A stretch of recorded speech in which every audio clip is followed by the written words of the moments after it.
तो wrestling media family WrestleMania 40 का night 1 तो कंप्लीट हो गया है। पिक्चर अभी बहुत ज्यादा बाकी है मेरे दोस्त, क्योंकि कल है रेसलमेनिया का नाइट 2 और कल रेसलमेनिया में world heavyweight championship, United States championship, women's championship और सबसे ज्यादा खतरनाक अनडिस्प्यूटेड चैंपियनशिप डिफेंड होने वाली है। तो चलिए एक एक करके मैं सारे मैचेस के बारे में बात करता हूँ और मैं अपनी फाइनल प्रेडिक्शन दूंगा कि रेसलमेनिया नाइट 2 में कौन कौन से सुपरस्टार जीत सकते हैं। ऐसे में सच्ची बताऊं, रेसलमेनिया का नाइट 1 में तो फिर भी गेस करना थोड़ा आसान था, रेसलमेनिया के नाइट 2 में प्रिडिक्ट करना और ज्यादा मुश्किल है। लेकिन रेसलमेनिया के नाइट 2 में एक मैच ऐसा है जिसमें ये कंफर्म है कि कौन सी सुपरस्टार जीत रही है। तो ये उसका अपनी चैंपियनशिप डिफेंड कर रही है इस साल की वुमेन्स रॉयल रंबल विनर बेली से, और इस मैच में मैं 99% श्योर हूं कि बेली ही जीतेंगी। तो सेथ फ्रीकिंग रॉलिंस आज रेसलमेनिया के नाइट 1 में टैग टीम मैच में हार गए और अब सेथ को कल अपनी वर्ल्ड हेवीवेट चैंपियनशिप डिफेंड करनी है ड्रू मैकिंटायर से। तो ड्रू मैकिंटायर का ये जो टाइटल जीतने वाला सफर है ना, ये अभी से नहीं है, ये बहुत पहले से। और ऐसा नहीं है कि ड्रू मैकिंटायर चैंपियन नहीं बने थे, लेकिन आप लोग भी जान रहे हो कि ड्रू मैकिंटायर का सिर्फ एक सपना है कि वो लाइव ऑडियंस के सामने एक बार टाइटल जीते, और ये एक बार भी पूरा नहीं हुआ है। लेकिन अब मुझे लग रहा है ना कि कल फाइनली ड्रू का ये सपना पूरा होने वाला है और ड्रू मैकिंटायर नए वर्ल्ड हेवीवेट चैंपियन बनने वाले हैं सेथ को हराकर। तो United states champion Logan Paul अपना टाइटल डिफेंड कर रहे हैं रैंडी ऑर्टन और केविन ओवेन से, और ऐसे मेरा दिल तो कह रहा है कि मैं रैंडी ऑर्टन बोलूं कि रैंडी ऑर्टन जीत कर नए चैंपियन बनेंगे, पर लोगन पॉल का जो ड्रिंक है प्राइम और वो रिंग पर बना हुआ है, तो इस वजह से मुझे लग रहा है कि डब्ल्यूडब्ल्यूई अभी भी चैंपियन उसी को रखेंगे। और इसलिए भले मेरा दिल बोल रहा है कि रैंडी ऑर्टन को जीतना चाहिए, लेकिन मेरा दिमाग बोल रहा है कि लोगन पॉल कल जीत कर अपना टाइटल रिटेन कर लेगा। तो कल एक 6 मैन टैग टीम मैच भी हो रहा है द टीम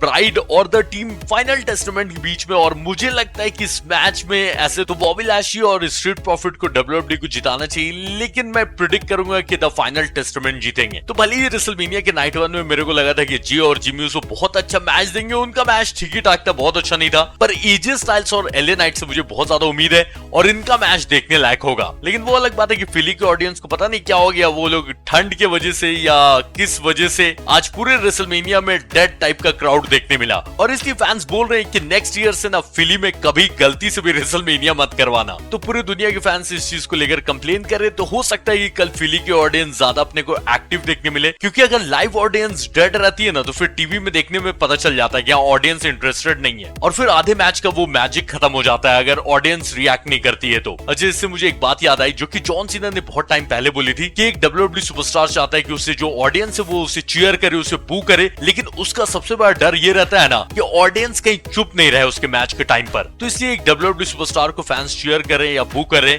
लेकिन अगर लाउड रिएक्शन है तभी देखने में भी मजा आता है। वैसे अभी हम लोग बात कर रहे थे एजे स्टाइल्स और एलए नाइट के मैच के बारे में, और जैसे मैंने स्टार्टिंग में बोला कि रेसलमेनिया के नाइट 2 में कुछ मैचेस है जिसको प्रिडिक्ट करना बहुत मुश्किल है, और उनमें से एक मैच यही है। तो मैं बोलूंगा ना कि इस मैच में एलए नाइट को जीतना चाहिए, क्योंकि उनका जो मोमेंटम बना हुआ था फैंस के साथ रोमन से हारने के बाद ना थोड़ा कम हो गया है, तो अभी एलए नाइट को जीत की ज्यादा जरूरत है। तो अब असली मुद्दे पे आते हैं जिसके लिए आप लोगों ने वीडियो पे क्लिक किया है, Roman Reigns versus Cody Rhodes, जो कि अब ब्लड लाइन रूल्स मैच हो चुका है। कोडी का आज पिनफॉल करवा लिया रॉक ने रेसलमेनिया के नाइट 1 में, और अब एक बार सोच के देखिए, आज जब मैच नॉर्मल मैच था जिसको रॉक ने अपनी अथॉरिटी पावर यूज करके ब्लड लाइन रूल्स ही बना दिया था, रॉक के लिए किसी तरह का डिस्क्वालिफिकेशन नहीं था, काउंट आउट रेफरी को करने नहीं दे रहे थे, रॉक लो ब्लो सामने लगा रहे थे, कोई दिक्कत नहीं है, कोडी के नाइटमेयर बेल्ट से भी उनको मार ही दिया। तो अब सोचिए जब आजादी मिलेगी कल ब्लड लाइन रूल्स मैच में, जो कि एक नो डीक्यू मैच होगा, प्लस की हो सकता है स्पेशल गेस्ट रेफरी रॉक बन जाए या सोलो को बना दे या जिमी को बना दे। तो कुल मिला के बात ये, जो कि मैंने स्टार्टिंग में भी बोला कि कोडी रोड्स के लिए कल मैच जीतना लगभग इम्पॉसिबल है, लेकिन रॉक ने इंटरव्यू देते हुए फैंस को एक बात बोल दी है कि एक्सपेक्ट द अनएक्सपेक्टेड, यानी कि जो हम सब उम्मीद कर रहे हैं ना वैसा नहीं, कुछ बहुत ही खतरनाक कल होने वाला है। तो दो सिनेरियो मुझे नजर आ रहा है, या तो रॉक रोमन को धोखा दे सकते हैं क्योंकि आज रोमन ने स्पीयर लगाया था,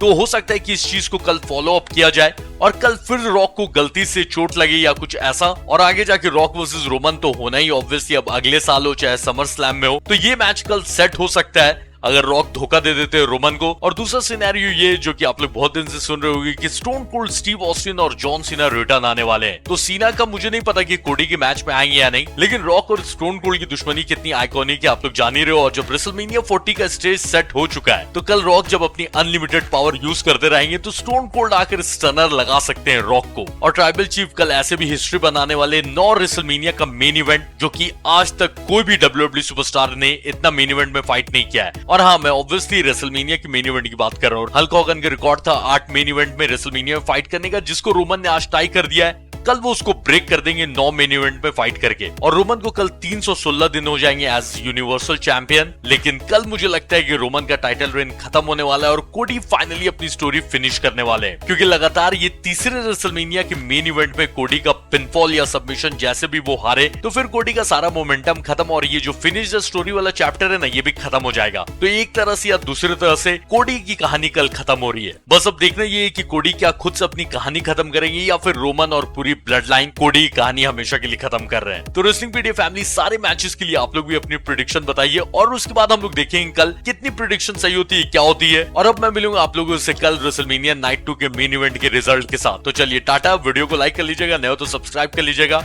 बाय बाय।